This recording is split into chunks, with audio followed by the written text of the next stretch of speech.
Hello? Hello? I think I'm live. Hello? Let me just check that hypothesis. Let's see. Am I saying things?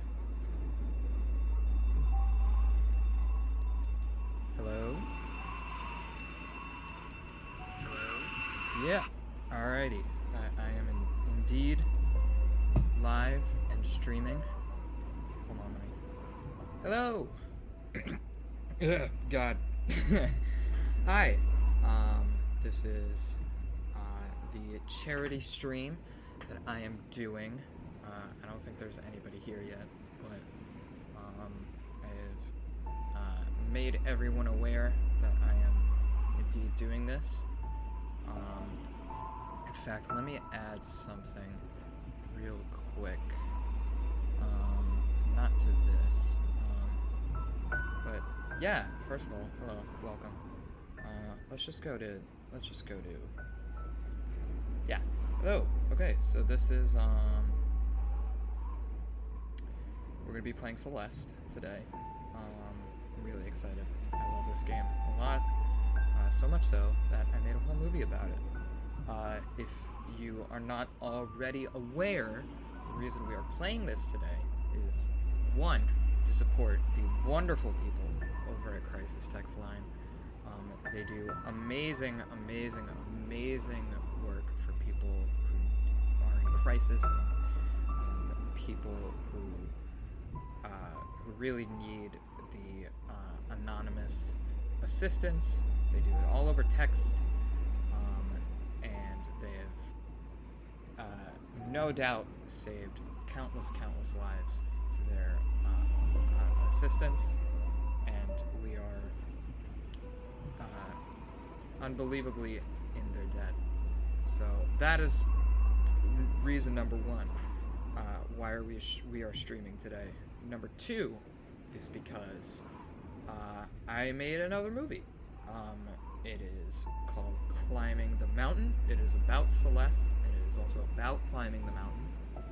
Climbing a mountain. The mountain was Sleeping Giant State Park in Hamden, Connecticut. And I made a movie, and in addition to doing this movie, I am doing what we are doing right now. It's live stream. I don't think I'm going to do everything today. I'm not going to do like the entire game today because that'd be a little crazy. But hopefully I can raise some money, and ideally just have a good time. So I've never streamed before. So I am off the bat going to see if I can add something.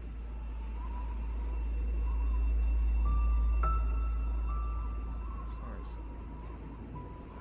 text, donate to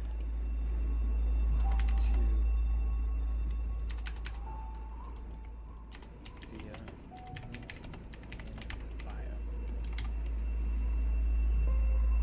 Yes, so, here, let me just, whoops, wrong thing. Oh boy, this is going great. I love this. There we go. Donate via link in bio. Perfect. So yes, as that thing suggests, there is a link in the description. Oh, it shouldn't be bio. It should be description. God, I'm so professional.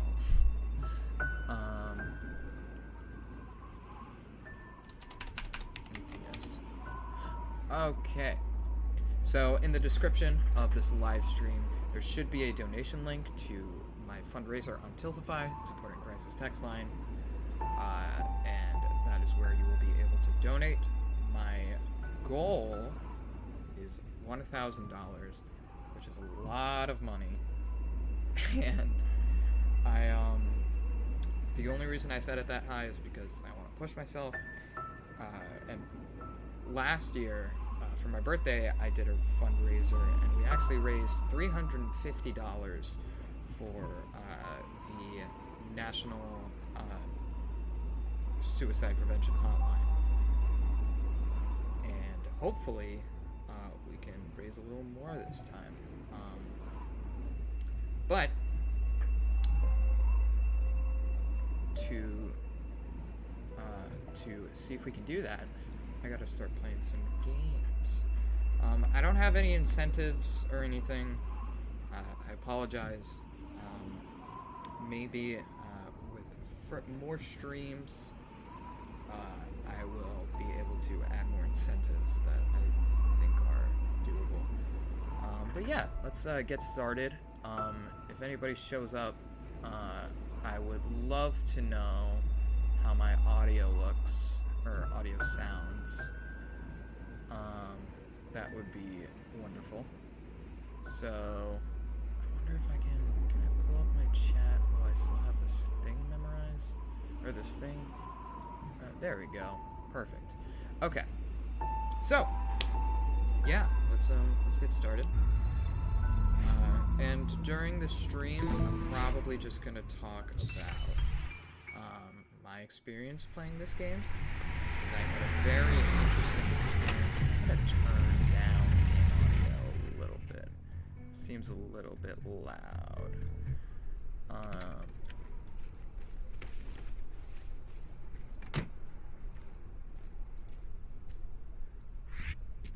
There we go. Alright, sounds a little bit better for me. Anyway. So yes, I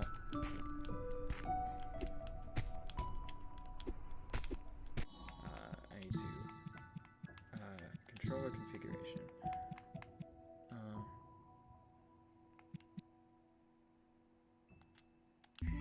Is that? I think I have it the other way. Yeah, sorry, this is my first time streaming, so it will most likely be,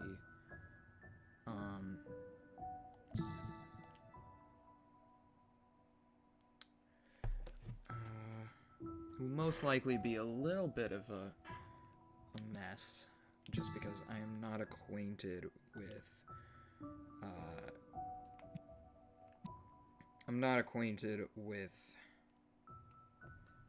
talking and doing things at the same time. But hopefully should get a little better as I continue. I think I just did that backwards. I think jump is B and dash is, oh whoops, dash is A. Yeah, feels a lot better. Alright, so yeah, Celeste is a game I started playing right when it came out. My brother got it for my Switch, and I was just kind of like, whatever. Excuse me, ma'am. This is indeed the outro. I wish there were more people here. I know I'm just streaming for no one.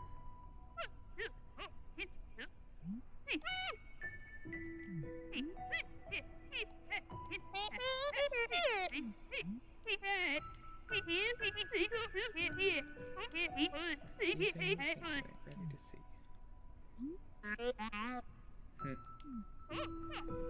Alright. So, as I was saying,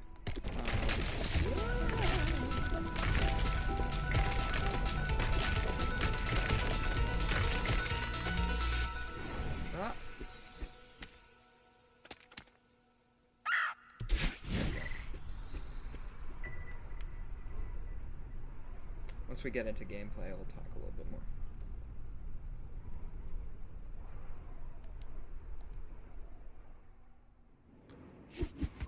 Okie dokie. So, this is the first chapter. Yeah. So this isn't actually, I had to buy the game again, for PC because, off to a great start.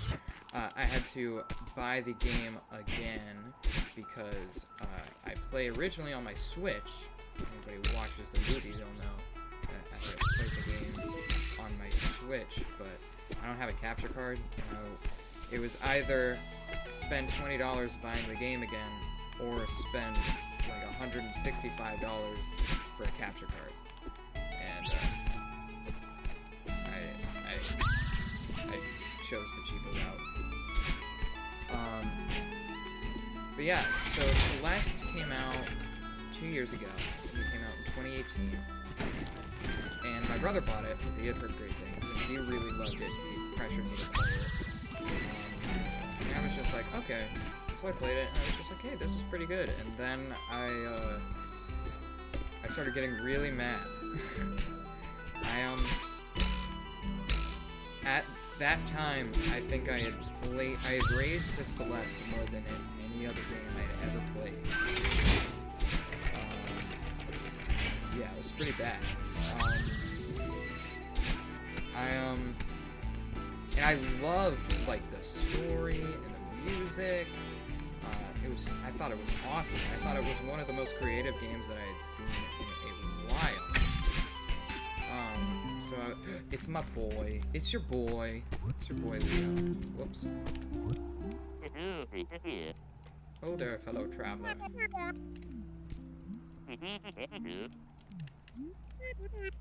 guess so. Place is so crazy. I believe it exists.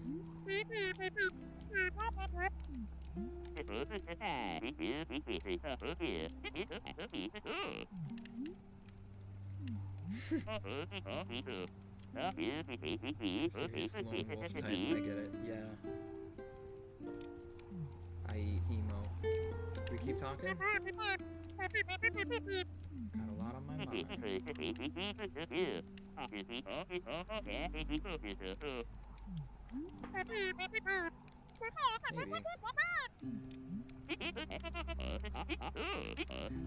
Exotic Kingdom of Seattle. Nice.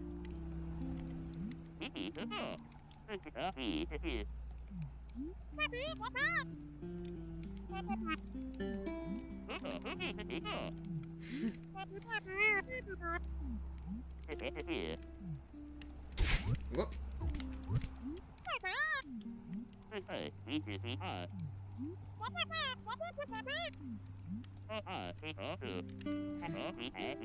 Everyone uses Instapics now.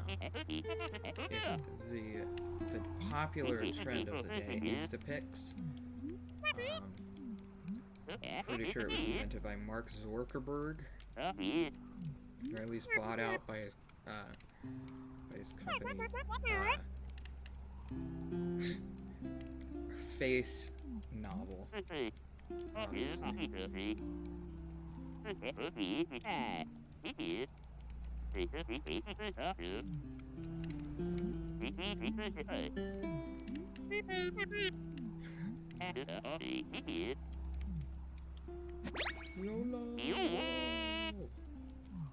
Nice. Alright, yeah, Theo's my boy. If you haven't played this game, Theo is probably the best character. Anyway. So, as I was saying, I raged at this game like crazy. And I was just like not having a good time. And eventually I was just like, I really want to see where this story is going. And I got to the last level and it got so bad that I turned on the assist mode. And I finished it and I was just like, you know, that's alright. You know, this game was okay. You know, I don't think it's like a masterpiece like everyone keeps saying it is, but I think it's good. I just wasn't really feeling it. I feel like if the game, I felt like the game was kind of like accomplishing things when everything told you not to. And it was so hard that I was just like, I kind of lost sight of that, I think. I don't know if I lost sight, it was just kind of like hard for me to keep that in mind. So I was just like, you know, this game's alright. I can see why so many people love it. You know, it's kind of brings people back to the get up there? Anyway. I'm getting distracted and like losing my train of thought. Yeah, there we go.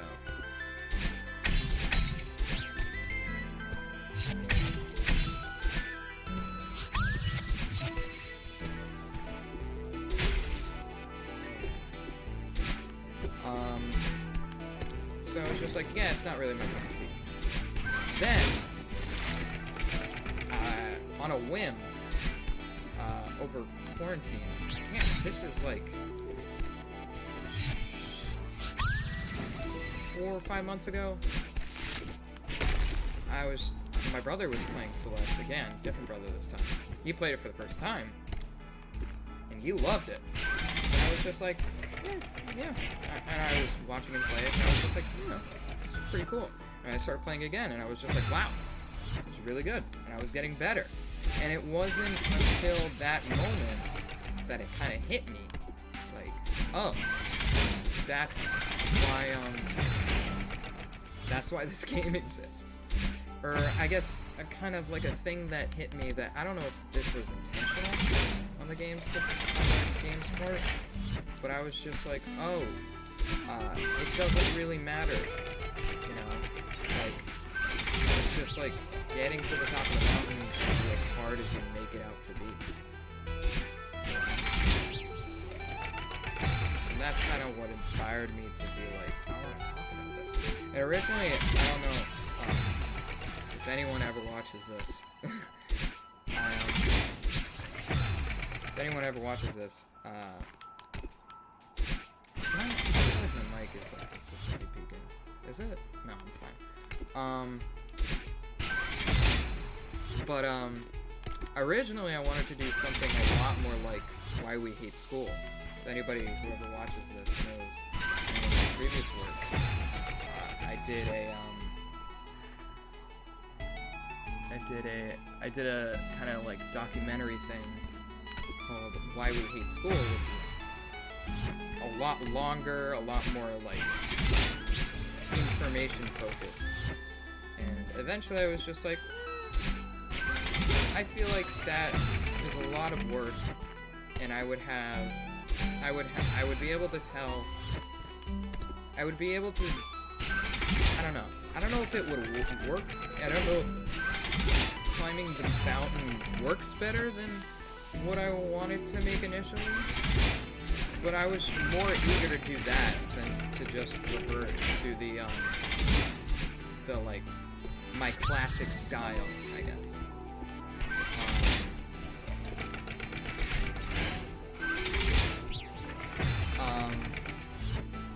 And I also really wanted to experiment with camera shots, because I was, when I made Getting There, the first movie, and also Why We Hate School, I was very limited in what I allowed myself to do with camera work, so I was just like, I just want to focus on telling the story, and it wasn't, I think it was really, like, watching a bunch of movies by, like, Wes Anderson and Edgar Wright, that really, like, taught me how to, enhance the story through, like, camera work, or just, like, editing.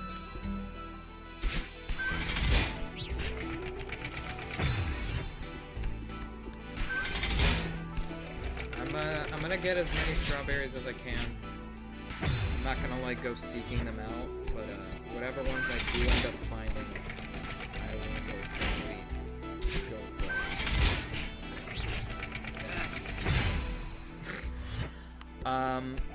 Yeah. When I replayed this, I didn't rage nearly as hard as I played it initially. So, hopefully that won't happen again. I don't know. There we go.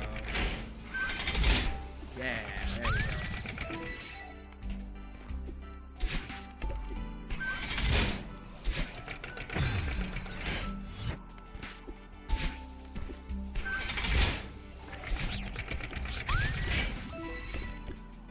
Easy freaking.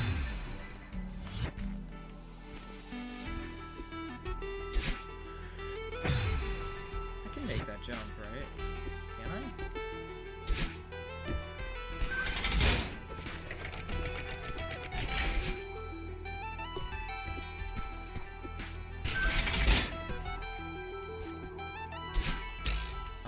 But yeah, I like love this game now. After replaying it over and over again for this movie and just like replaying it in general, I'm just like, this game is awesome. I love replaying it. I love the collectibles, love the music.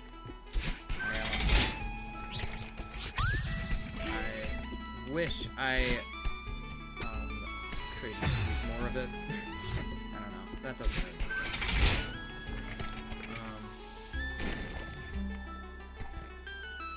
I don't know. Anyway.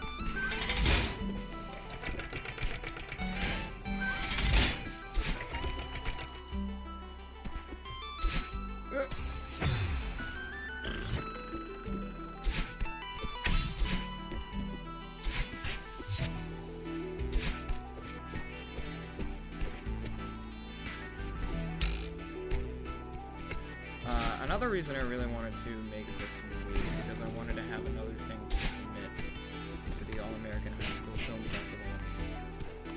I've been there before. It was for not a film I directed though. It was for a film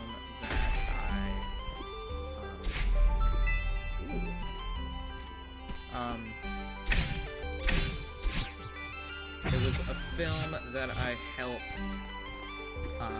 I was kind of like a story supervisor. I acted in it. I was kind of like a general runner.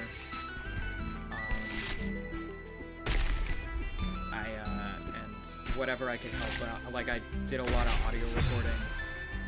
Whatever I could help out with, basically, I did. I think I colored some of it. It was like an animated movie called The Girl Named May. If you haven't seen it, you should check it out. It's directed by Sarah Conroy and Gabby Dollahite, both of which are very talented people. Gabby is incredible animator, and Sarah's an incredible director. And so they submitted their film to the All-American High School Film Festival, and they got there. It's a memorial dedicated to those who perished on the climb. Me several times. But VJ chillin'.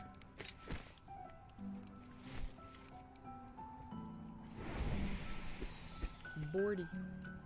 Bordy.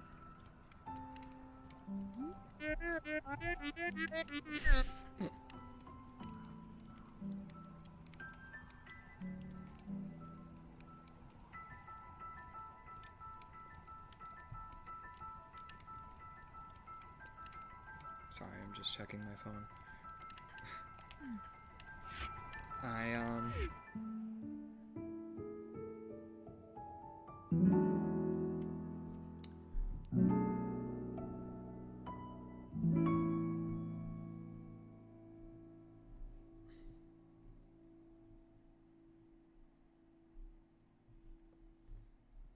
Anyway, I think I got 15 out of 20. I don't know, I think I got less than my second playthrough, but probably less deaths. 40 deaths, not that much. Alrighty. So yeah, their film, Sarah and Gabby's, got submitted, and then I made Getting There, and I submitted it, and it didn't get accepted, because, I don't know why, but I'd assume because it's not shot very well. If there was one thing I would change with my newfound knowledge, is that I don't think that it's the most cutting edge use of camera work.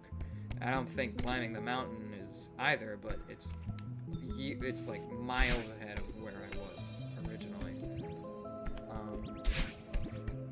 Anyway,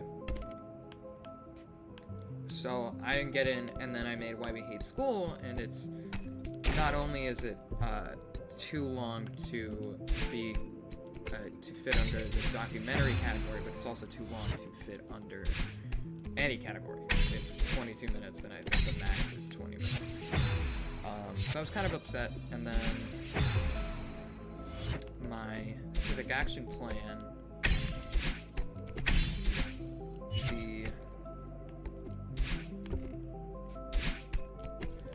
the civic action plan for my civics class is kind of like almost like an independent project, which is essentially what Why We Hate School was. And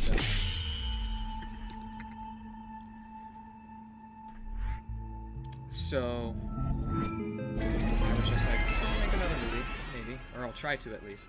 And I was considering doing a follow-up to Why We Hate School, but at the same time I was just like, I don't know. It's like, I don't feel like I have anything more to say right now. Not that I don't have more to say in the future. It's just like right now I feel like I've kind of said what I need to say.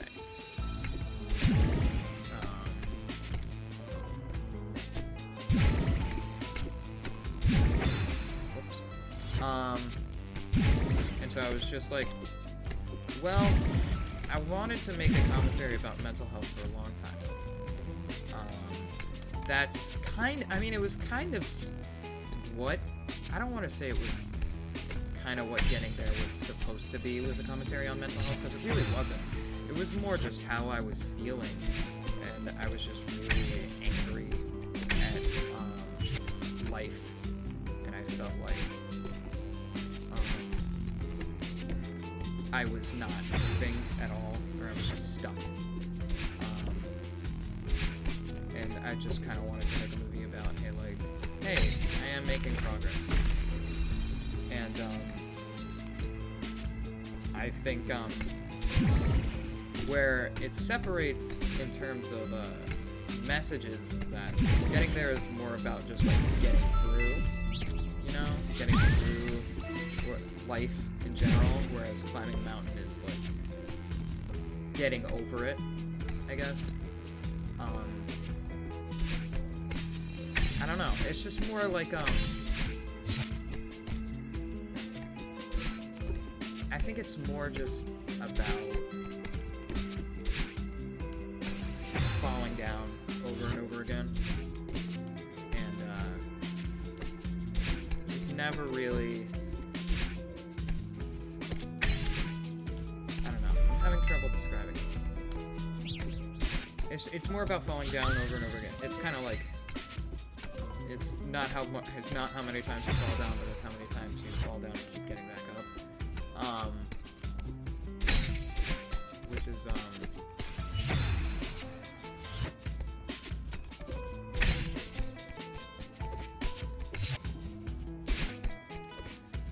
I mean, it's kind of something that I felt,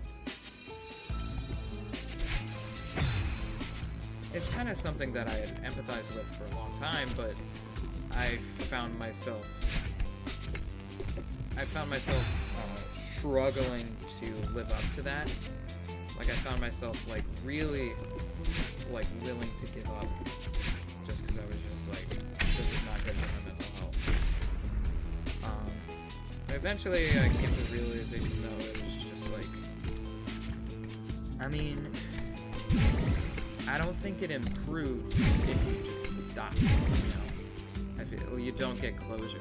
And I feel like a desire for a lot of people who, like, choose not to continue with whatever they may be, like,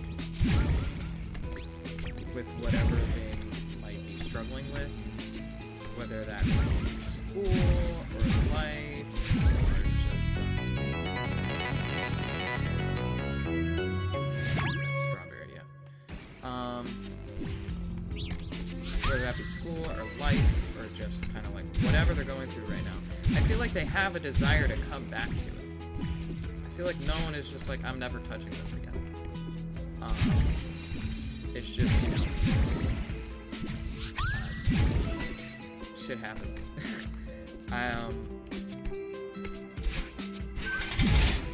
It's like,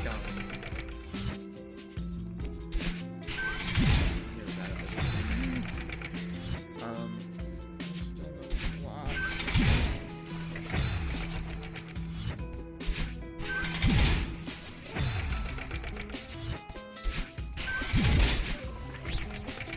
There we go.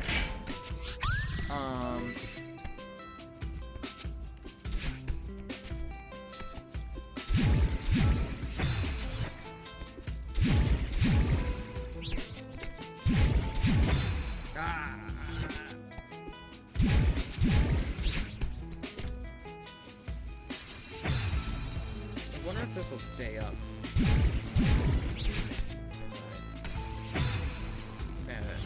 When I stop streaming, I think it should.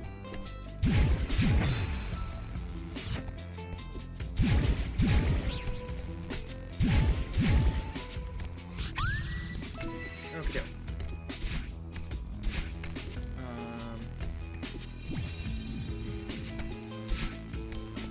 I can't even remember what I was talking about.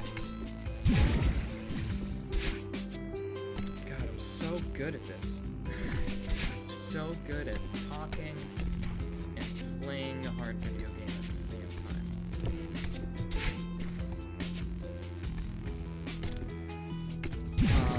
But I'd also, another reason for making this, I'll just keep talking around. Another reason for making this was, because I had grown really upset with the, mental health discussions I was having. Just like, I don't know, everybody. Like, I kind of had I had a conversation with somebody who was just like, you can't be, said something along the lines of, you can't be, unhappy and grateful at the same time. And I was just like, I think that's oversimplified. Like, that might be true for you. And I feel like can't be like, I don't know, maybe gratitude helps a lot of people. Can I do this? Oh, I know what I need to do. Let's see the top right. But I was just like, that's true, and I feel like, it's not as easy as he makes it out to be. Or it's not as simple as that, you know? Whoop, cutscene. Madeline, darling, slow down.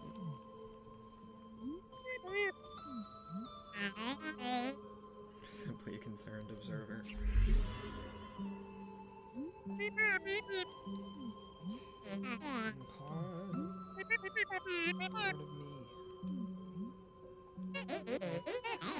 This is where. Get those pixelated sunglasses.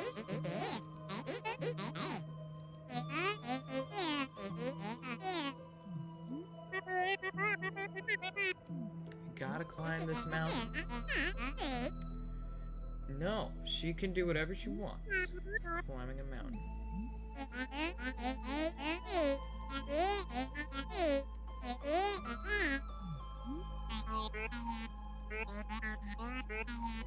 Oh.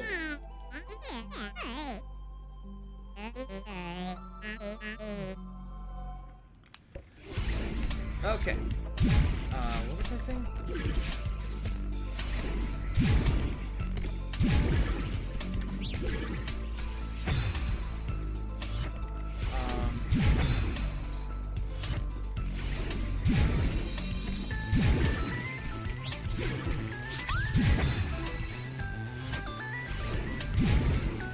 Oh yeah, I was talking about mental health and stuff.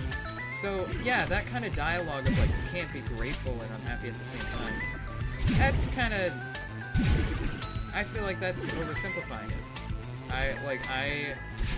I can feel several emotions at the same time, and a lot of them conflict with one another. You know, like I can feel anxious and like outgoing and outgoing isn't really appealing, but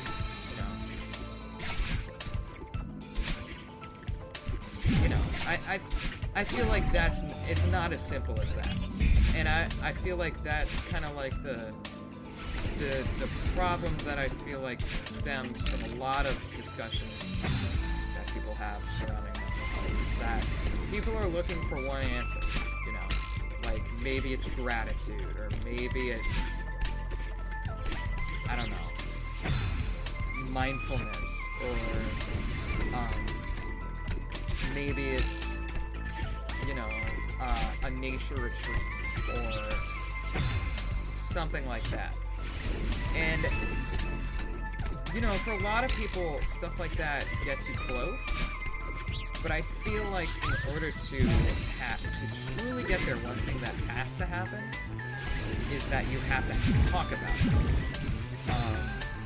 And you have to, and also, that can't be the only thing.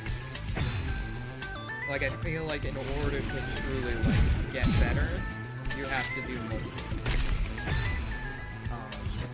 Which is not what everyone looks for. And that's why I feel like when I have people like that are trying to be motivational, or at least trying to have, a good dialogue with it, they'll say things like that. And it doesn't mean that they're not true, it's just kind of, not...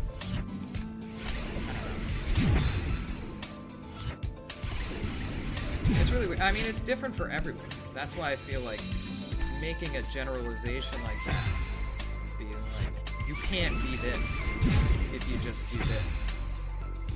It's kind of like, I don't know. It's not something that I would ever say. And that's kind of why in what I was talking about,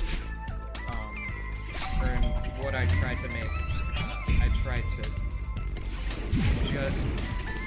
As narcissistic as this sounds, I tried to just focus on me. That's not really narcissistic, it's just kind of what I was going for, really.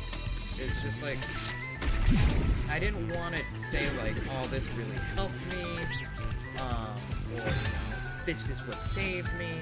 But really, as much as I love this game, and I love, going to see the giant and climbing it, I'm not, more mentally sound because I did that. I enjoyed the experience, but I mean, it was just that. It was just an experience. It's not it's not going to be this, life-changing thing that, suddenly I'm fixed. I have a bit of a different outlook, but I would largely attribute that to several, not just one thing. That's kind of, I feel like, the main thing I wanted to get across. That it's not just, at least, not necessarily in the film, but I guess just in this conversation, is that it's never just one thing, And I feel like, the reason I made Climbing the Mountain specifically is because I wanted to talk about my experience, because in my experience, that's been where I've had the most success, I guess. Not really success, but just the most results is just talking about where I'm at. And there's something up here. But just kind of talking about, seeing other people's stories on YouTube, and just knowing that, hey, I get anxious at, anybody who suffers from social anxiety, anybody who talks about it, I can, immediately relate to. And that just, makes me feel better, because, knowing you're not alone. And that's kind of why I wanted to express, and I feel like in Climbing the Mountain, it was less about anxiety or depression. It was just, a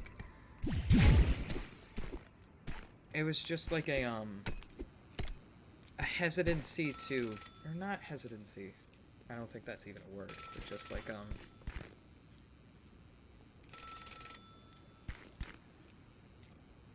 being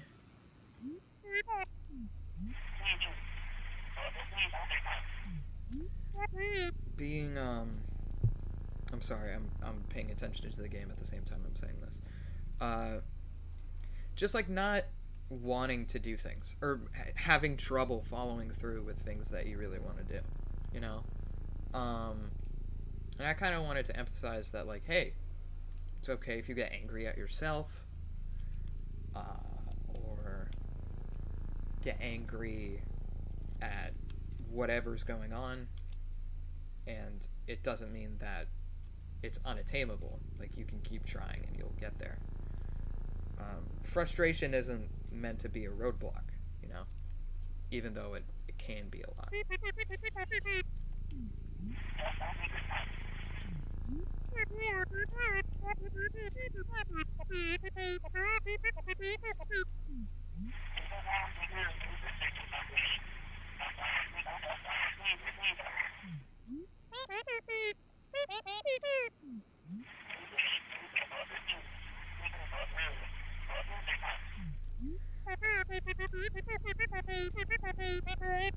Is this also supposed to be? It's not.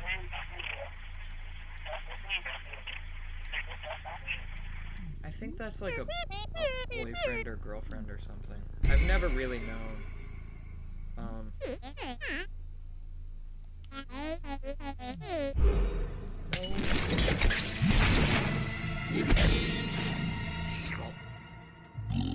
That was fun. See you guys. Nope.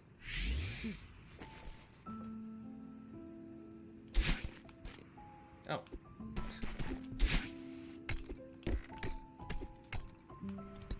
Hey, it's Theo. Wait, can we talk? No, he's just up there.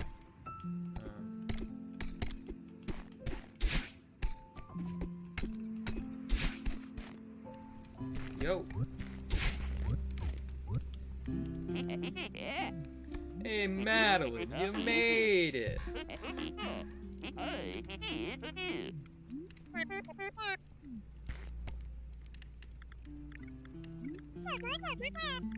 These are great. Hoping to fit $1,000. And by that I mean you can donate to Crisis Text Line through the link in the description of this live stream. If you want to do that, if you are, I know no one's watching right now, but if you are watching afterwards and you would like to donate, it would be very much appreciated. Crisis Text Line does fantastic work in assisting people who really need it. And yeah, I'm trying to hit $1,000. It's a big goal, but with your help, I think I can do it. I think we can do it. Thank you. Thank you. Okie doke. We take a selfie.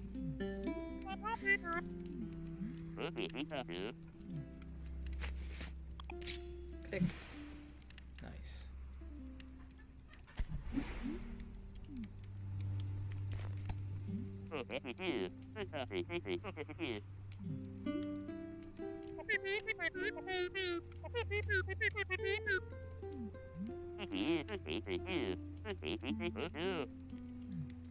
Gotta filter that shit. Yeah. Looks so much better. What else you got? What else you got for me, Theo? Grandpa was really into it. Mine was too. My late grandpa. I think we have a bunch of like his old cameras. I don't know if he was like into photography or whatever. Yeah, those are super cool. I don't think any of those work, but.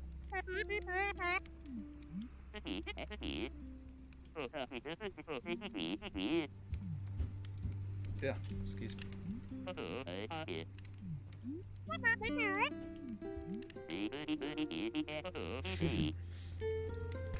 You done? Alright.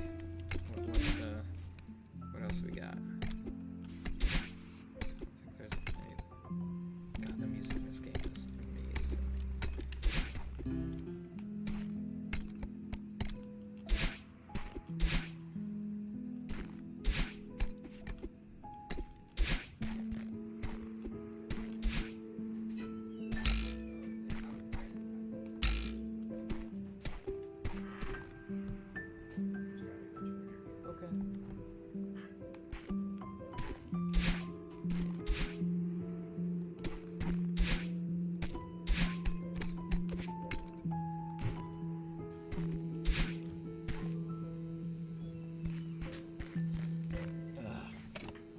hold on. I'll be right back.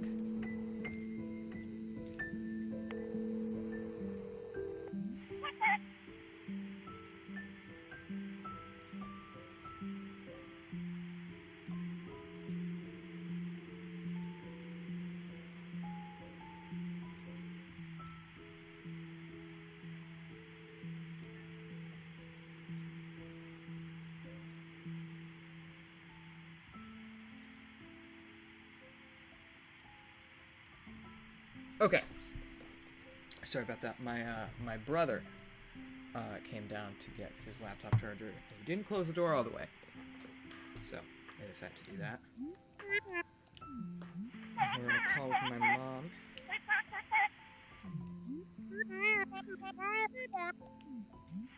So I think I'm probably gonna do the next level, and then I will probably end it, just because I don't think anybody's gonna watch. Hopefully people watch the VOD. I just really want people to donate, you know. Crisis Text Line is a really meaningful charity to me.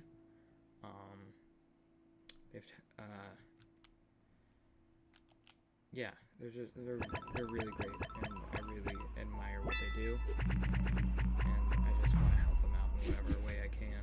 So hopefully, if anybody decides to watch this later, I don't know if there's going to be a VOD. Hopefully there will be. But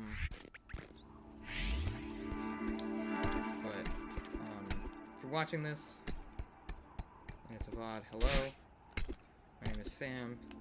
This was originally live to support Crisis Text Line, and also coincide with the release of my latest film, Climbing the Mountain, which you can also watch on my YouTube channel. How does that work?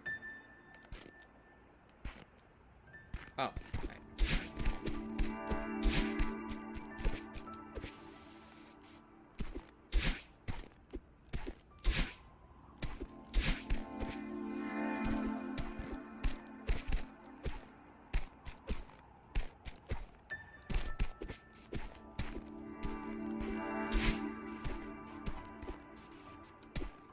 Gotta be something I'm missing.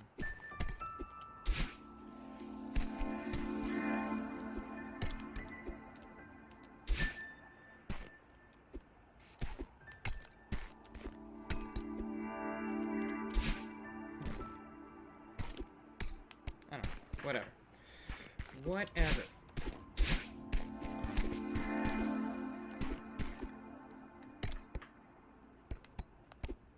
Hope people liked.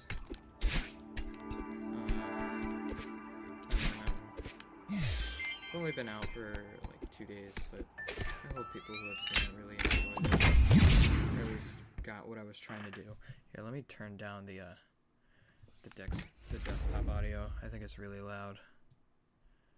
It's like kind of peaking. Whoops, I am still on Streamlabs. Hold on. Alright, that looks a little better.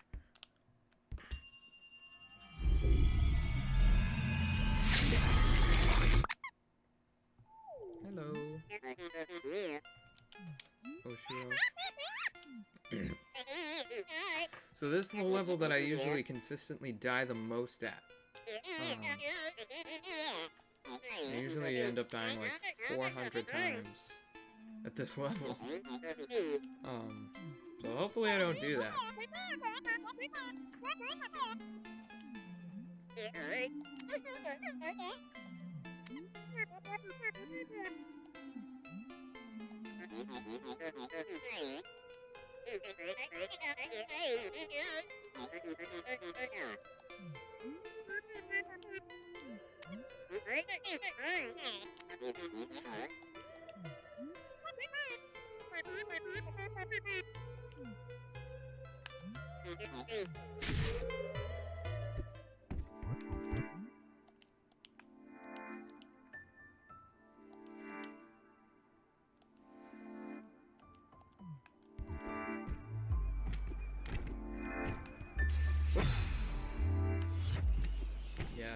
these like fuzzy things, these always end up giving me like major trouble. So, we'll see how I do.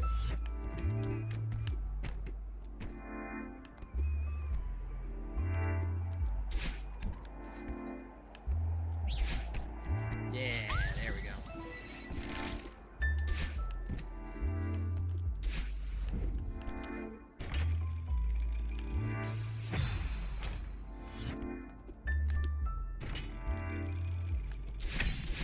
Whoops.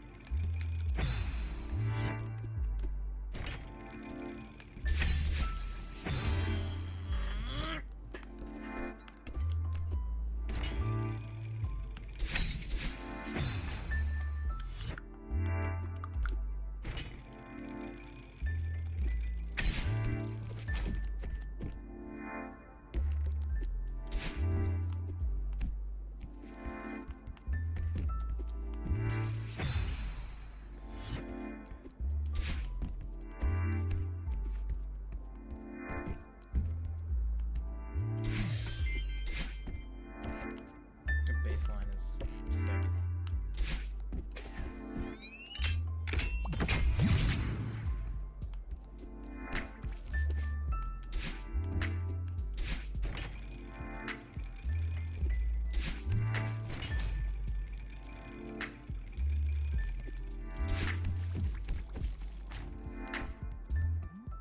Hello, sir.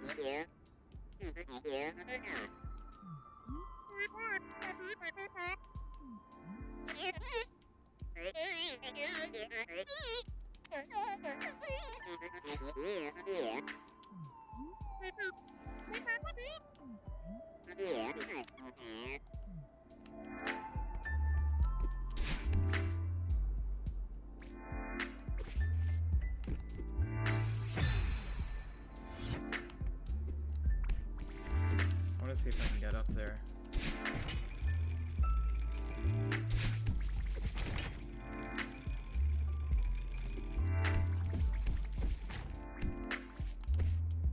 Yeah, there we go. Alright, what's up here? Strawberry.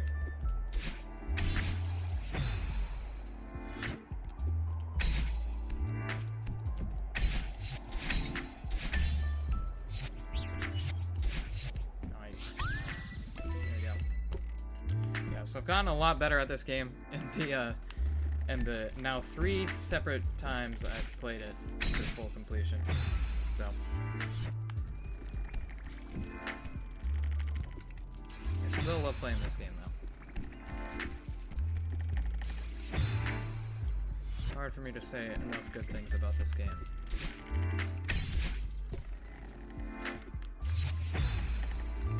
Alright, this game sucks.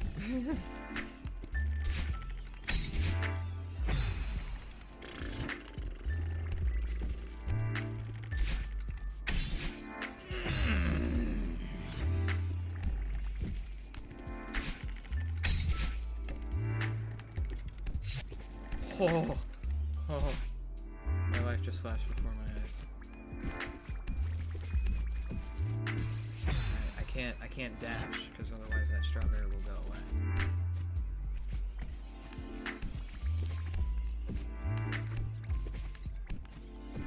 Yeah.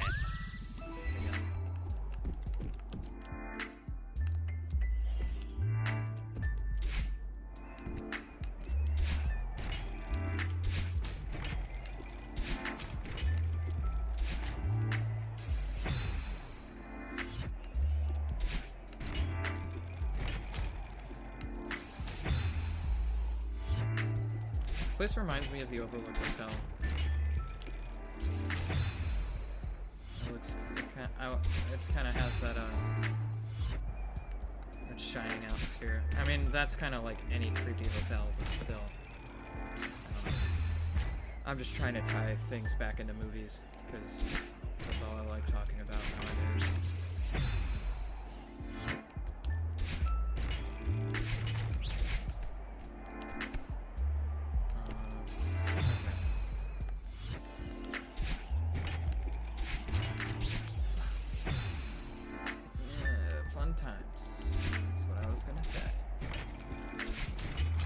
stay on the platform!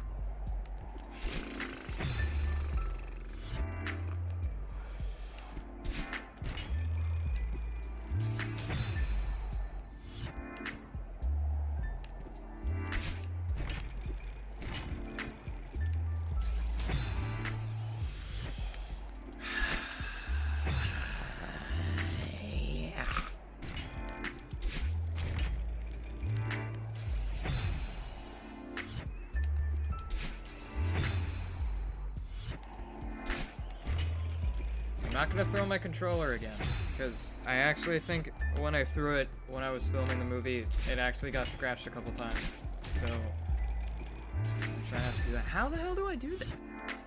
Do I have to just like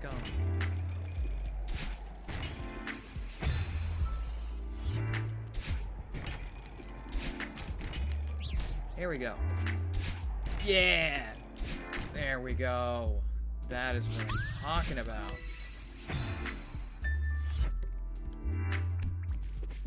Yeah, so I think in the first time I played this, I died more times than in the second time, and I also got, like, way less strawberries. So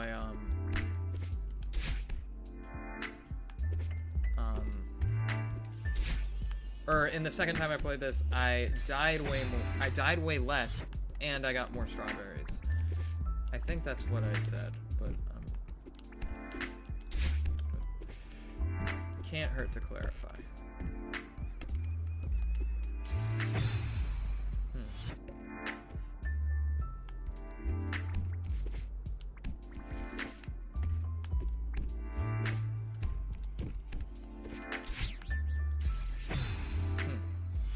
Oh, I know what to do. Do I? No, I don't. I think I do. Yeah, there we go.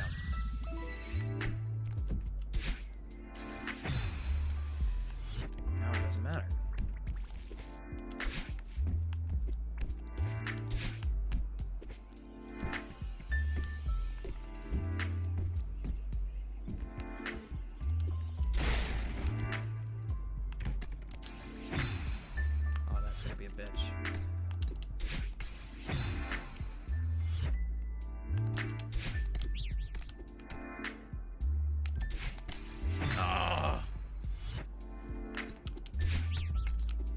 I don't really go for B-sides or like the like I don't know, any of the other collectibles, because I don't really know where they are. And unlike the strawberries, there's only one per level. And I feel like if I find them, I'll pick them up, but they're not gonna be like a top priority as far as collectibles go, I guess.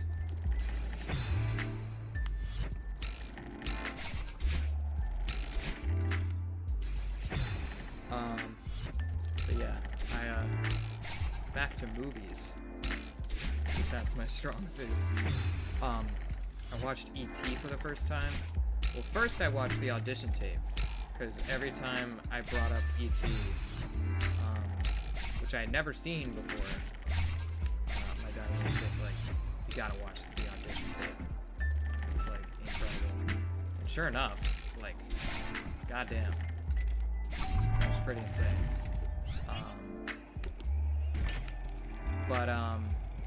I watched it, and like 5 minutes in, I was just like, usually when I watch these movies, like, I'm like usually content watching them on my phone, but like anything by Spielberg, I'm just like, this won't do. And so I put it on my family room TV. I turned on our surround sound set. I made myself some popcorn, because I was just like, I gotta have the full experience. I can't short sell it with Spielberg, because, and also I feel like what sells it for me is like, even with like Martin Scorsese movies, I feel like the only one that I've ever really been like, this should be watched on a big screen with like in a movie theater is like Hugo, like Goodfellas, Raging Bull, like I can all watch them on the phone and like be like, yeah, that's pretty cool, because like I don't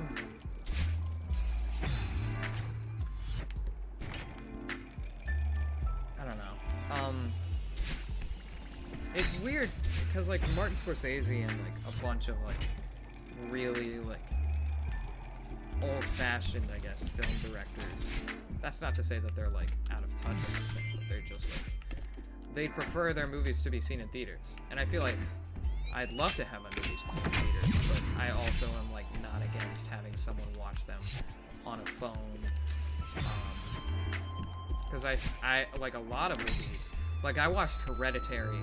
Hereditary would have been great in theaters, but I know like the experience I had of watching it by myself on like a phone with headphones on was like almost like perfect, because it was just like there was no one to like look to.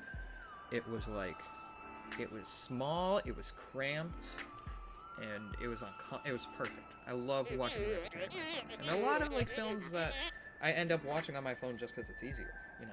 Like I don't have my own TV. But like I feel like what sells Spielberg is just like the score and just the hugeness of all of it. Like Jurassic Park, I know I'm gonna have to watch on like the big screen, because I mean it's Jurassic Park. But like I'm watching Schindler's List, I think, tonight, which I've also never seen. And I'm just like, I'll probably just watch that on my phone or like whatever, you know. I don't feel like I need to have the big screen experience. I mean, if I ever like have an at-home movie theater, like all to myself, that I'd love to like rewatch movies that I had only seen like on my phone. But a lot of like smaller independent movies, I feel like I can just like, I don't know. Seeing it in a theater doesn't lose anything on me. Like I watched Scott Pilgrim for the first time this year, and I also saw it in theaters when it was re-released. And I mean, I loved it when I saw it on my phone for the first time. And like seeing it in theaters like reinforced my love for it, but it like I was never like I'm missing out. I don't know.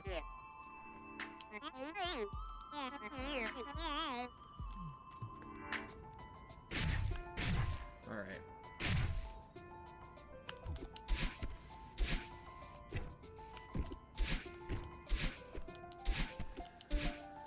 So yeah, like I said, this is usually the level I die the most at. It's all either that or the finale. I also die at the finale a lot just because it's so freaking long. But I feel like per square meter, I die at this one the most. I wonder if I can get that.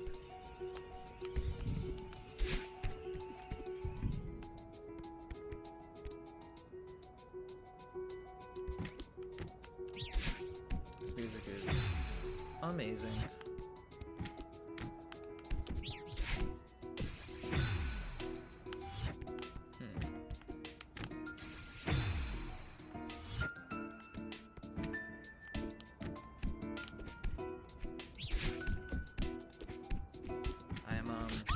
Representing Dear Evan Hansen, slightly unconsciously. Since the trailer just came out, I just kind of threw this shirt on after I went to my show choir banquet, which was fun. I had one of my best friends gave a speech for me, and it was amazing. She also pranked me, and she was doing it, and I was slightly baffled, but it was still funny. But afterward, I had to like dress up fancy, which is something I love doing. Hello? No.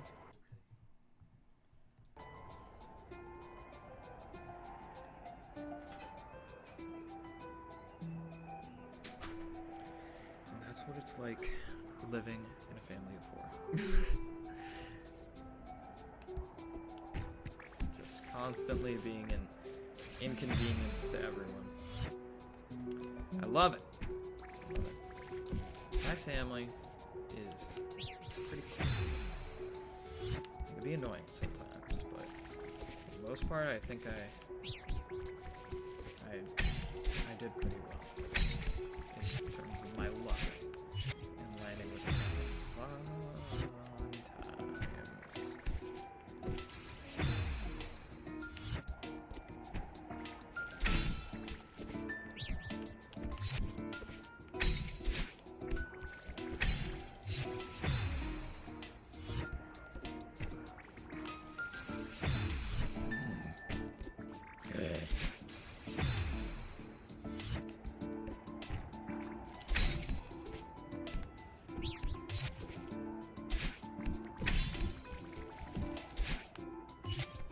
Yeah, there we go.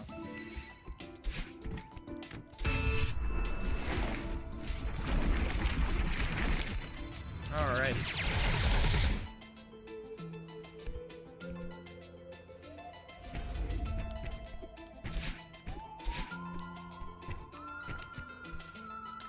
We have to talk to the guy. Wherever the hell he is. Or do we? Or is there like a thing? Oh, this is where the,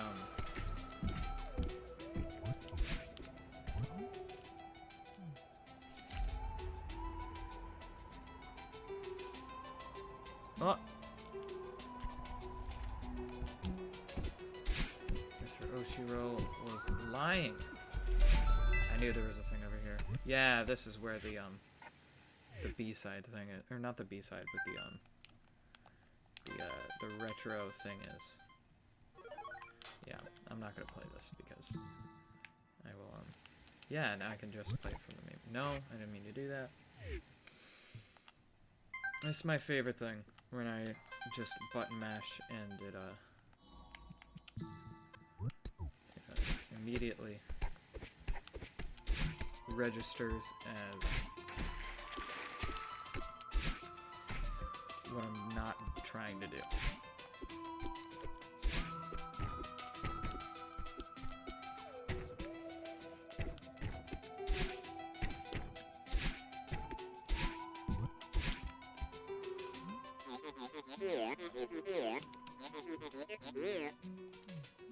No, it's because I did all that.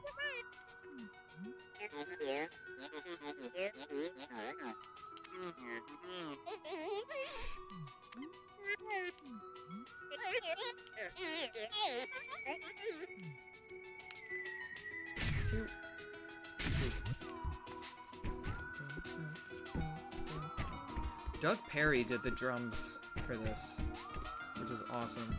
Or he did the, like, all the percussion, which is awesome. I love Doug Perry. Everything I see by him, I'm just like, why didn't I learn the marimba when I had the chance? Why did I do stupid kit drumming?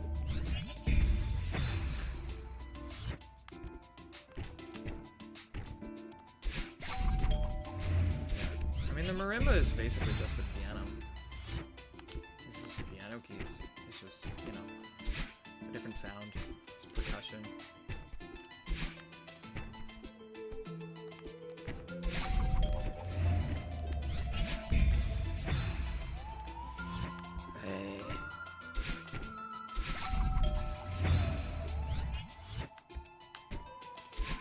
I kind of want to speedrun this game. I don't know a lot of the tech. I mean, I love this game. I also love speedrunning. Over the summer, I learned to speedrun Super Mario Odyssey. And I haven't done like any official runs, but I think I got my time down to like 127 or something. Nothing like incredible, but you know, I beat a game in an hour and a half. So I'm pretty proud of that.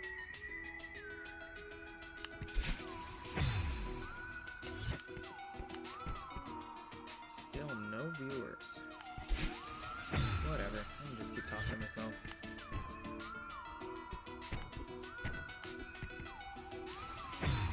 Maybe Mr. Beast will drop in and donate me $100,000. Buy a house for my mom. That'd be nice. I saw an ad the other day that was just like, it had Mr. Beast's face on it. I don't know if it was real. It looked too sketchy to actually do. It was just like, visit this page and you'll get $1,000. And I'm just like, that seems like something he would do, but at the same time, I'm too skeptical to risk it. I say, like, as I constantly visit sites that, like, never mind, I shouldn't say anything further. I'll incriminate myself. I don't know. It's weird. I definitely have a double standard with, like, internet safety.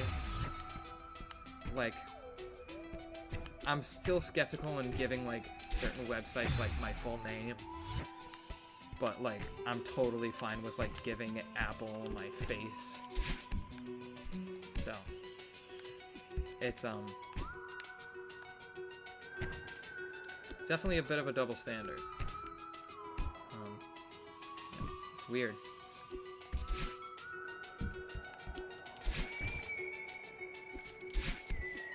I wonder what, the effects of spending my entire life on the internet. I mean, not, like, I don't live on it, but, like, just, like, always having that presence, like, pretty much since I was, like, 4 or 5 years old, I've, like, been on YouTube. Somewhat against my mom's wishes, but, I still did it anyway. I wonder what that has on, like, my feelings of, like, safety, or, like, cybersecurity, you know? Like, I wonder if I feel safer or less safe because I've been on the internet for pretty much all my life. I feel like it depends, but I don't know.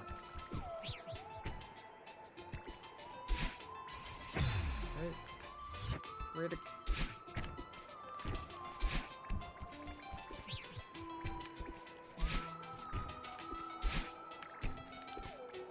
There we go.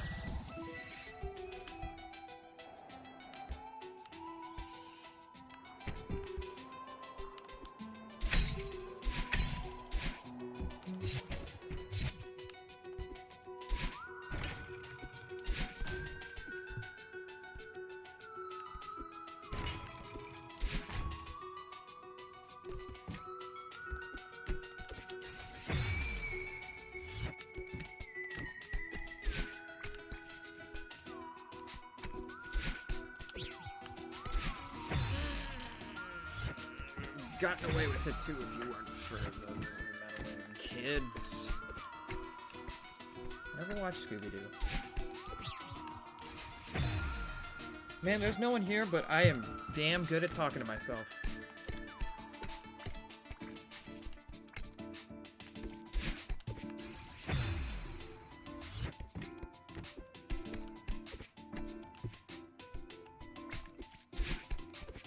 This is fun, though. I feel like this is kind of what I do in my mind when I'm just playing games, like, regularly. I just don't, like, kind of say anything. I was rewatching, Bo Burnham's... Man, this is so not about my movie, and it's so not about Crisis Text Line, which you should totally donate to, but, whatever. I was rewatching Bo Burnham's... First of all, Bo Burnham has another special coming out. I've been waiting for another Bo Burnham special for 5 years, ever since Make Happy came out. I mean, 8th grade was awesome. I loved 8th grade, but, you know, I'd be lying if I said I wasn't, like, itching for another special, you know, because I love Bo Burnham specials. Like, What and Make Happy, are probably my favorite comedy specials ever, and anyone who knows me, or has, like, talked to me on a daily basis will be shocked to hear that it's not John Mulaney. because I definitely quote John Mulaney more than any other comic. But Bo Burnham's comedy is like, I mean, again, that's another thing where like Bo Burnham was on the internet and John Mulaney wasn't. I mean, he was memed, but he wasn't like on. He didn't have an internet presence like Bo Burnham. Like Bo Burnham started out as a YouTuber. And I feel like that's why I kind of like always preferred his specials, even though I probably talk about John Mulaney more. But you know, so I'm so stoked for the special. What's up, Theo?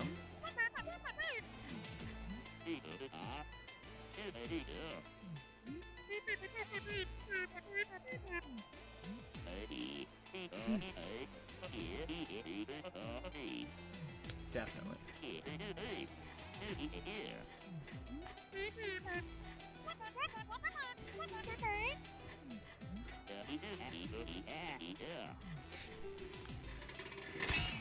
Well.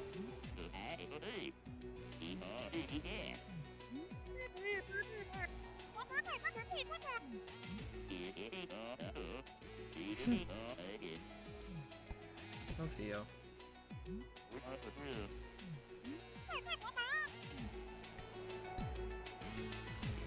Alright, what was I talking about? Oh yeah, Bo Burnham. So I'm so psyched for his special, which comes out the 30th, which I think is Friday?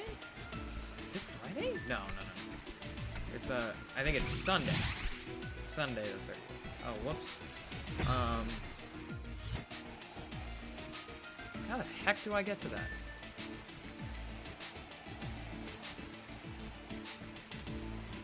What the heck?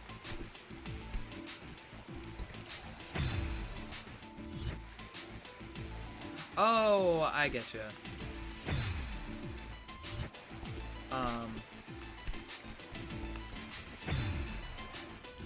But yeah, so I was rewatching Make Happy, his last special, and he was talking about, I'm just saying this because there's no one listening, and I kind of want there to be people listening, but he was talking about how if you live your life without if you get the chance to live your life without an audience, you should take it.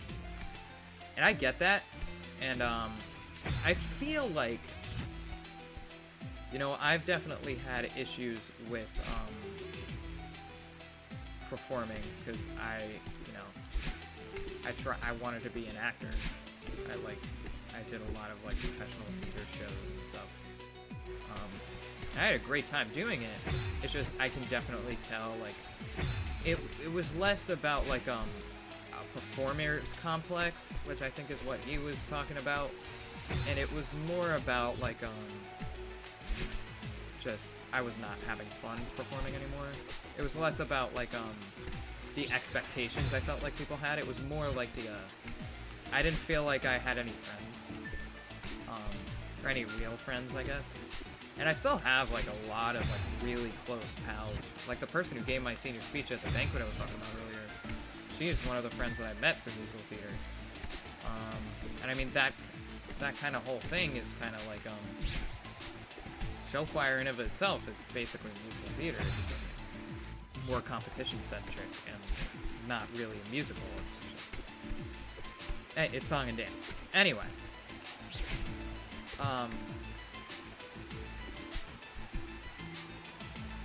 that's kind of why I left musical theater.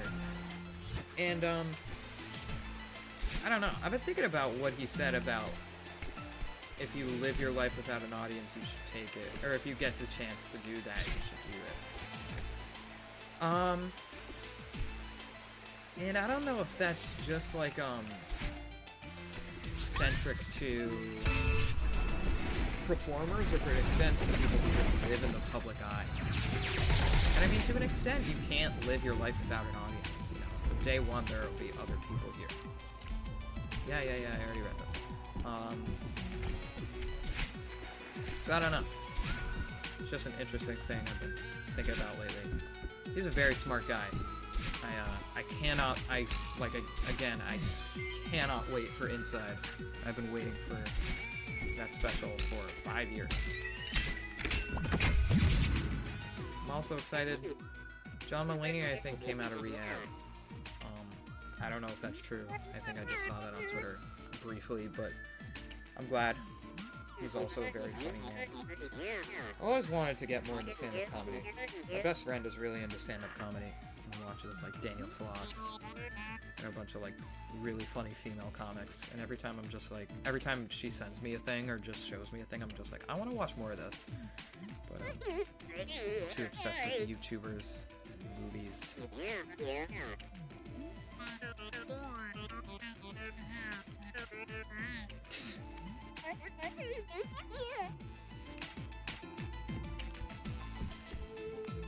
Alrighty. Is this... I thought this was an elevator.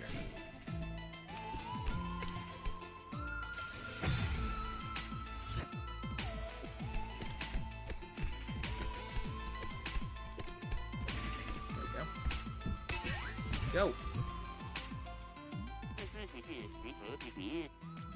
Creeper.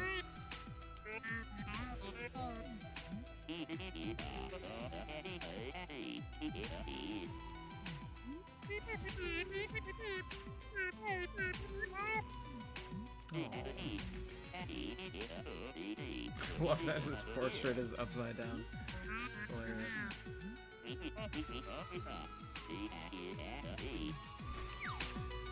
Okay.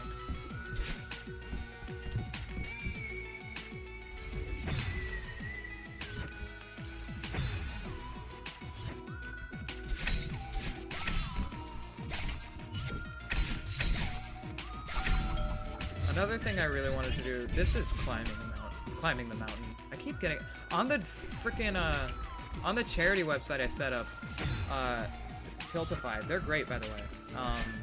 They're, like, super easy. Way easier than the frickin' Facebook thing that I set up. But I don't hate the Facebook charity thing. It's just,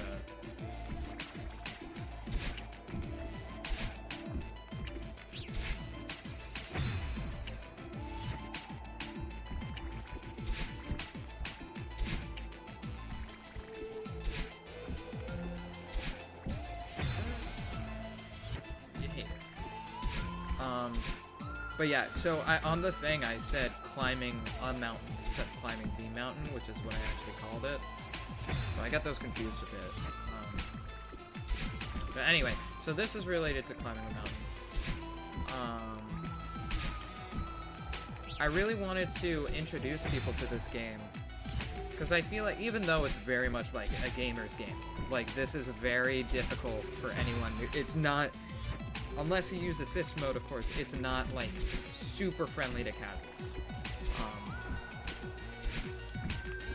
But I wanted to introduce it purely because not only is it, like, perfect for gamers, but it's just, like, not every, like, platforming game like this has the story that Celeste does. And I feel like that's something that so often goes overlooked in dang near every video game. Like, all the people who love, like, I love retro video games, and, like, everyone who complains about, like, the state of video games today misses what I think is so awesome about Celeste, in that it combines great gameplay with a great story, which I feel like critics and game developers alike miss that when they're making games, or seeing games, is that even if the story isn't great, or if the gameplay isn't great, there can still be like a fun, like Detroit Become Human. I saw a lot, like one of my favorite review channels, Girlfriend Reviews, talked about how it's they had like legitimate beefs with the story that I kind of like agreed with. And they also talked about how the biggest problem with it was its gameplay. And I mean, it's sort of like, I feel like constricts what the definition of the game is. Like, I think that's a game just because, like, when I first played it, I just, like, so empathized with the characters and like Connor and Hank, and like that was enough where I was just like, yep, that's a great game. And like I would easily recommend Detroit Become Human or like anything by Quantic Dream, because they, even if like people very rightly criticize their choices in game design, I think they're like the best at story. And I think one of the points that that Shelby makes in her review is that if they were to focus solely on like interactive entertainment instead of like trying and calling it a game design, it would sit a lot better with critics. And I mean,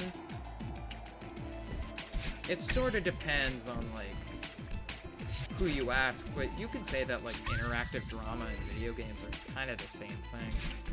Like, who's to say that The Last of Us isn't an interactive drama? Maybe it's just because like people actually like think the gameplay is decent. I'm not saying that it isn't. It's just like it's not mind blowing, you know. I don't know. I still haven't played The Last of Us. So, but well, I have. I just haven't beaten it. But for what I've played, the gameplay is like not revolutionary. Like it's not like Doom Eternal. I think the gameplay is like awesome. Like that's my favorite FPS ever.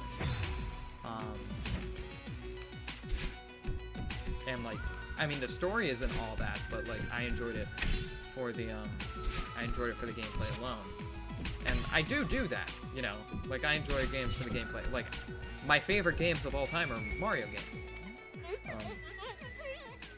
But the reason I love Super Mario Galaxy so much is because it also has a kick-ass story. Even if the gameplay isn't like,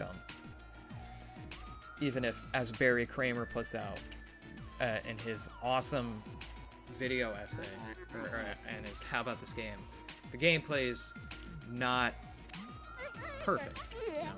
I love Super Mario Galaxy is my favorite game ever, and I totally get that, you know? It's not nearly as, like, impressive as Odyssey or 64 or even Sunshine. But the reason I love it so much is because it combines really fun gameplay, even though it's not perfect, with an cinematic, the most interesting Mario story. I mean, it may not be what you're looking for, but for me, like, that's as, like, cool of a story you can get in video games.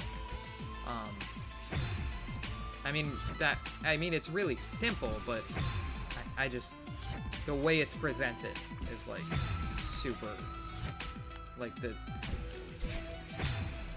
I just love, like, it's cinematic, and just the atmosphere is, like, it's something that's not in Galaxy 2, and I've always preferred Galaxy 1 to Galaxy 2, which is an unpopular opinion, but just, like, the atmosphere in Galaxy 1 is so much better than Galaxy 2. Galaxy 2 is, like, might be prettier to look at, but even that, I'm just, like, the atmosphere in Galaxy 2 is just, like, it's just way too, like, it's not as, like, dramatic as Galaxy was.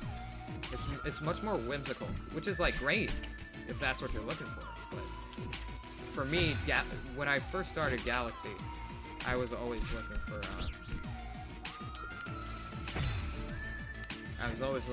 like, that really dramatic feel. Like, the universe was actually ending, you know? I feel like that's kind of why people get lost on Galaxy 1 as opposed to Galaxy 2. It's because even though Galaxy 2 might have, like, better gameplay, depending on who you ask, I don't know, I haven't replayed Galaxy 2 in a while, so I honestly don't know, but, I mean, I like Galaxy 1 just as much. It's still my favorite out of the two. Anyway, that's just to say, like, story doesn't have to make a game for me, you know? But the reason I love Celeste, and the reason I wish, you know, I don't know. I can't even recall where that discussion started. I think Last of Us 2 or something. I'm giving up on the strawberry. No, I can't. I can't. I can get there. I can get to the top. I can do it. That's what this entire movie is about.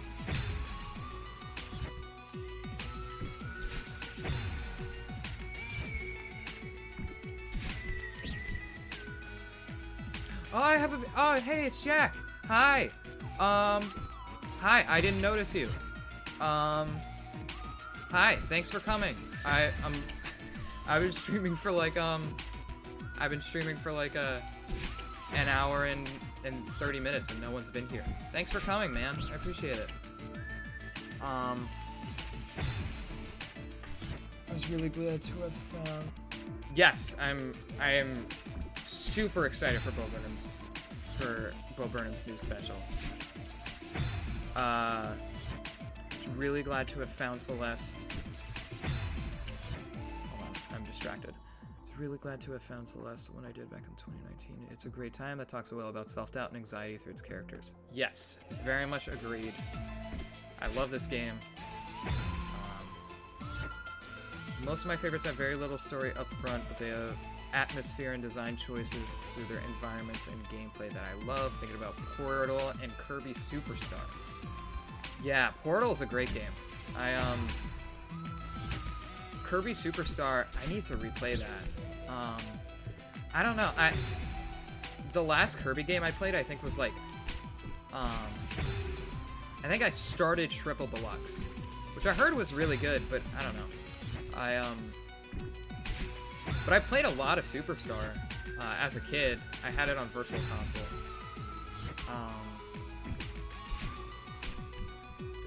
Yeah, it was fun. The music in that game is awesome.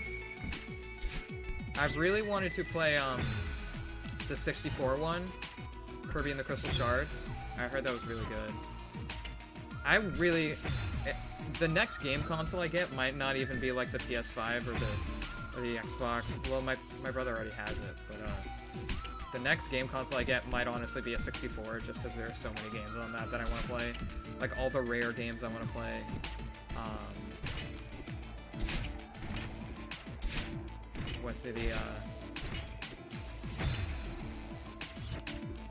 All the rare games, all the Mario 64. I want to speedrun 16 star, not 70 star, just so you know. What else? What other? Kirby and the Crystal Shards, whatever that game is called. Alright, I'm gonna focus.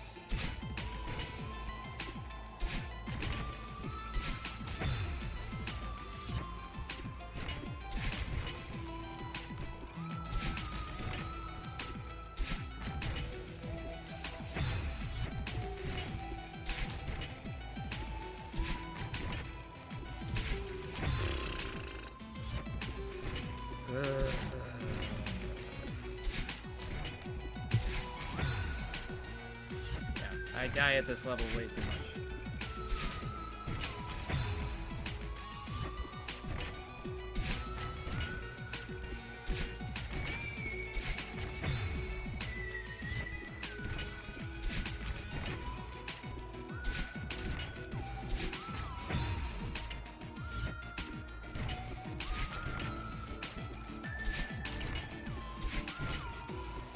There we go.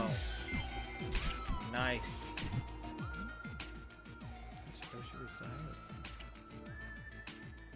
Charlotte.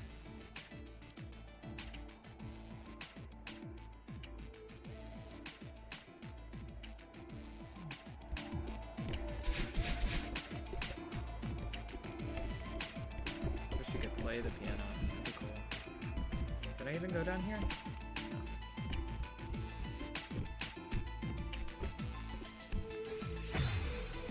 There are 2 strawberries. Damn.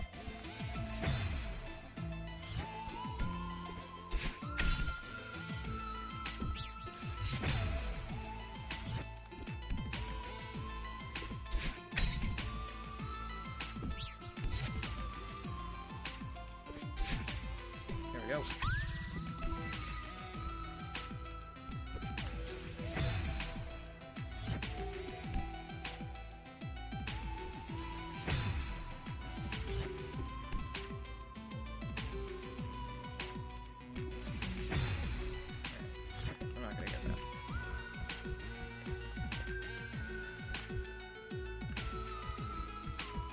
Emulation can take you very far if you're just looking to play through and experience those classic titles. Retro collecting can be a bit of a hassle in terms of product quality and price.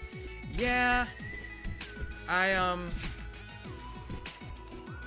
again, I was talking earlier to myself in the stream about kind of where I lie in terms of, like, I don't know, safety boundaries.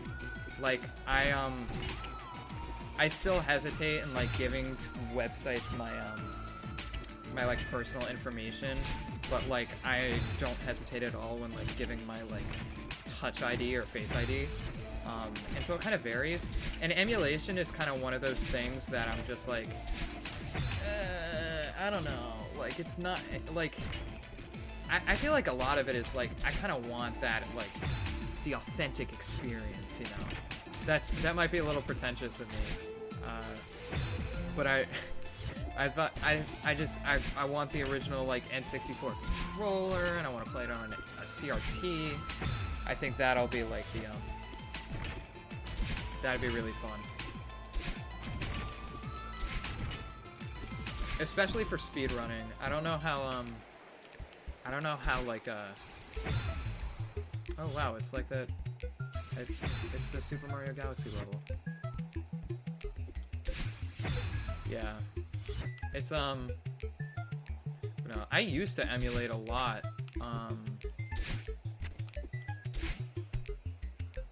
like I used to do, but, I guess I could start doing it again since I have my new computer, but I originally used to emulate on my, my dad's Lenovo ThinkPad that he used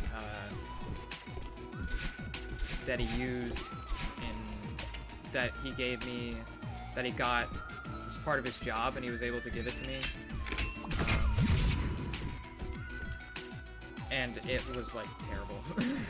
And so I tried to emulate that. I tried to play, like, GameCube games on that, and it just did not work well. So, I don't know. That kind of left a bad taste in my mouth. But, I used to do, like, the GBA for iOS thing a lot. That was cool. I think I tried to play Emerald on that. Yeah. All the GBA Pokemon games were stuff that, like, I was, during my Pokemon craze, which happens, like, every once a year, or every time a new game comes out,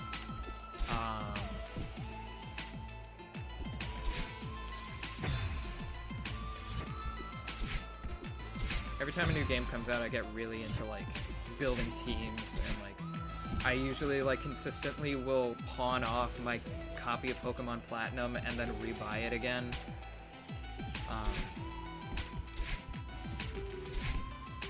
But, back in my Pokemon craze, I really wanted to, or in one of my Pokemon crazes, I really wanted to own every single, generation of Pokemon. And so, because I had a DS, so I would be able to play GBA games. And so I wanted to get Emerald and Fire Red, because that would take care of 1 and 3. And then I don't have Soul Silver anymore, but I would buy it again. Because that'd be 2, and then Platinum would be 4. I have White, which is 5. And then I would rebuy X and Y and Sun, which I still think is underrated. People think that game is, like, one of the lesser Pokemon games. I think that game is better than both X and Y and Sword and Shield. Like, I thought Sun and Moon was, like, the best Pokemon game since, I mean, yeah, since 5. Maybe even since 4. Like, I love 5, but I understand why people don't like it.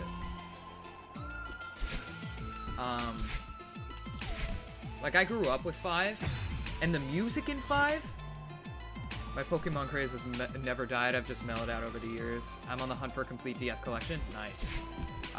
Yeah, the Gen 2 remakes are, like, impossible to find for a good price. At GameStop, they're, like, as much as a new game. It's ridiculous. Sun and Moon is way better than Gen 6 and 8. I completely agree, because it's, like, It's just, it's the only difference between like 6 and 8 is like, or like 6 and, I mean, they're just Pokemon. They're, Sun and Moon is just like, I don't know. It's the most different Pokemon game. I don't know. I'll always have a soft spot for Sun and Moon. Here we are, our award-winning presidential suite. Alright, I think this is where he turns evil.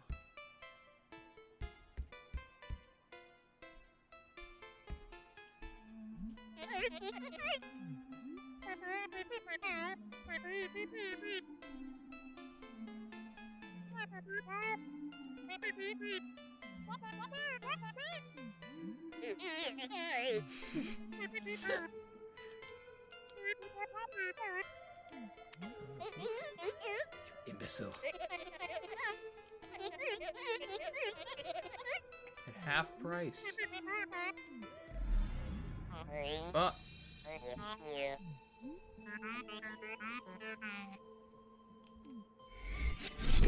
Ah.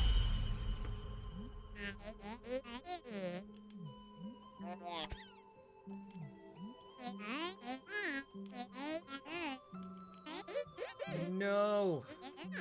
You're gonna piss him off. Yeah. Please leave Miss Madeline.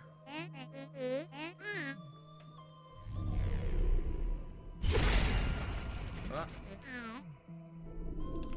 What a bitch. I'm sorry, Oshiro.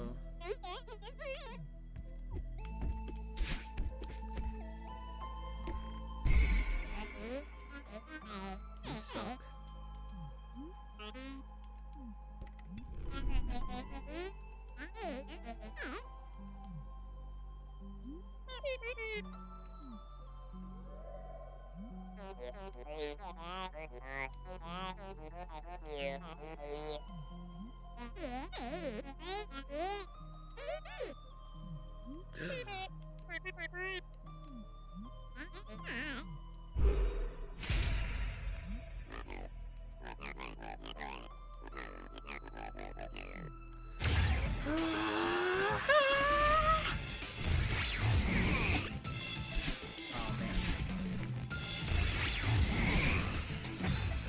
Forget about this boss fight.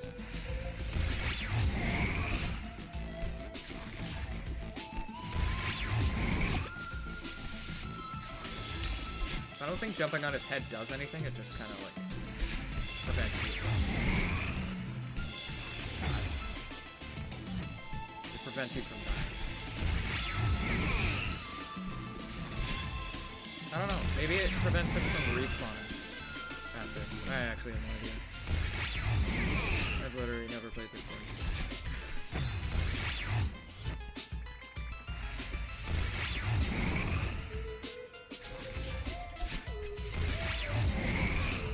There we go. Whoops.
Oh, that's what that's there for. Okay.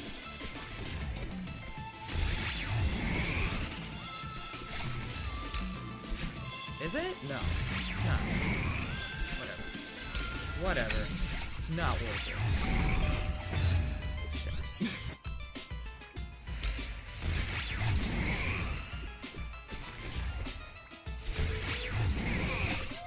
Oh!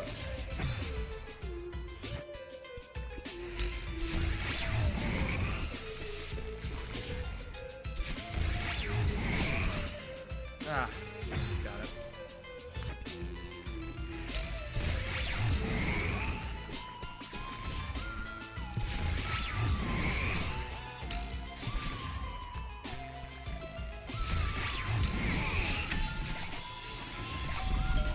There we go.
So close.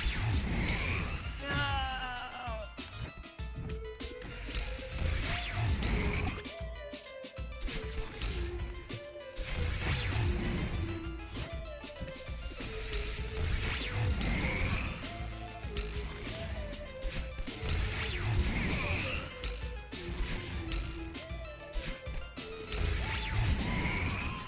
Ah! This is the second time this happened.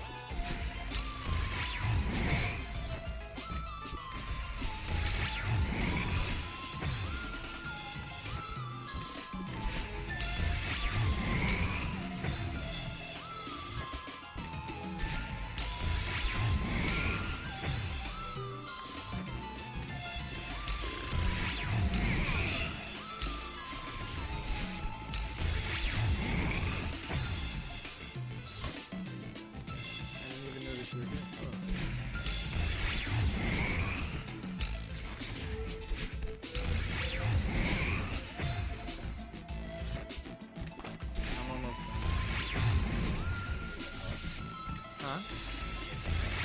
I prefer not. Can you just like wait 15 minutes?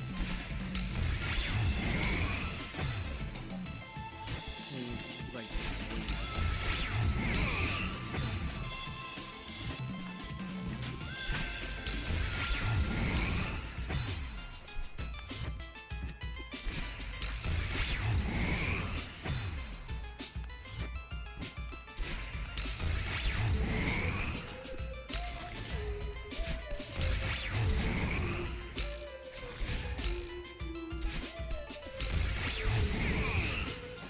God damn it.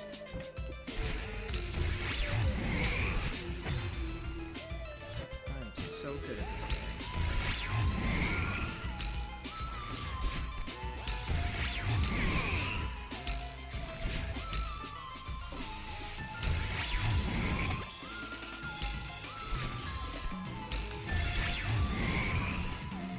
There we go.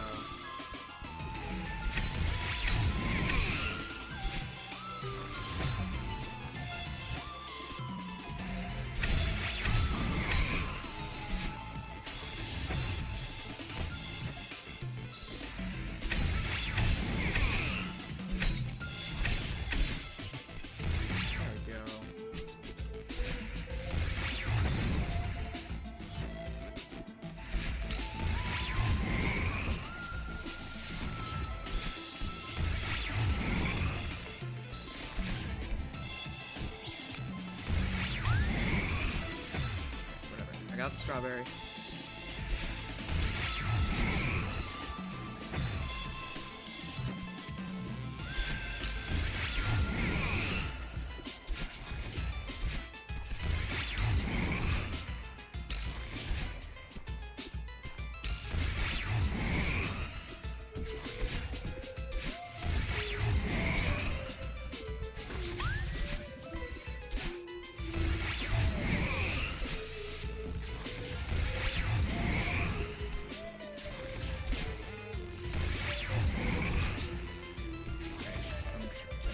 die, so I don't have to start over. There we go.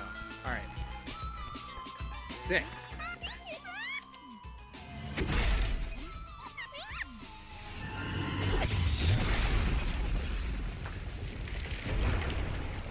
And that's it.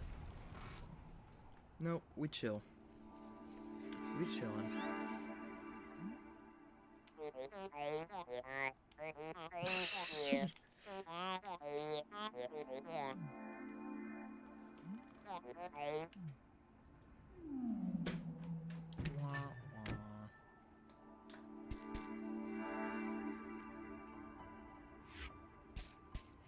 All right.